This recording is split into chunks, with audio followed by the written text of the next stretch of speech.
It's true. Yes, I have been ill, very ill. But why do you say that I have lost control of my mind?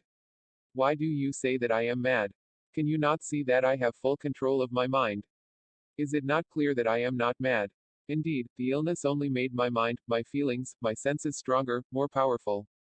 My sense of hearing especially became more powerful. I could hear sounds I had never heard before. I heard sounds from heaven, and I heard sounds from hell. Listen, listen, and I will tell you how it happened. You will see, you will hear how healthy my mind is. It is impossible to say how the idea first entered my head. There was no reason for what I did. I did not hate the old man, I even loved him. He had never hurt me. I did not want his money. I think it was his eye. His eye was like the eye of a vulture, the eye of one of those terrible birds that watch and wait while an animal dies, and then fall upon the dead body and pull it to pieces to eat it. When the old man looked at me with his vulture eye, a cold feeling went up and down my back, even my blood became cold. And so, I finally decided I had to kill the old man and close that eye forever. So you think that I am mad? A madman cannot plan. But you should have seen me. During all of that week, I was as friendly to the old man as I could be, and warm, and loving. Every night about 12 o'clock, I slowly opened his door.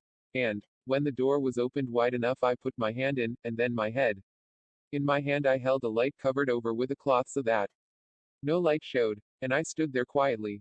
Then, carefully, I lifted the cloth just a little, so that a single, thin, small light fell across that eye. For 7 nights I did this, 7 long nights, every night at midnight. Always the eye was closed, so it was impossible for me to do the work. For it was not the old man I felt I had to kill, it was the eye, his evil eye.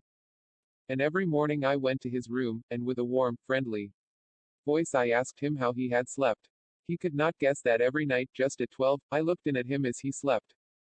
The 8th night I was more than usually careful as I opened the door. The hands of a clock moved more quickly than did my hand.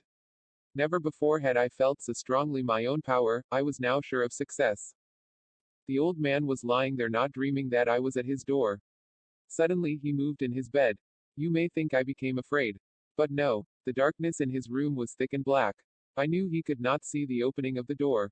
I continued to push the door, slowly, softly. I put in my head. I put in my hand, with the covered light. Suddenly the old man sat straight up in bed and cried, "Who's there?"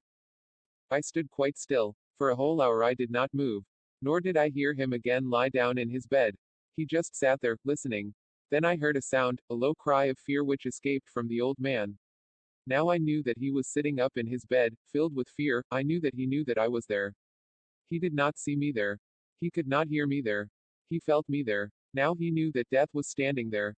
Slowly, little by little, I lifted the cloth, until a small, small light escaped from under it to fall upon that vulture eye. It was open, wide, wide open, and my anger increased as it looked straight at me. I could not see the old man's face.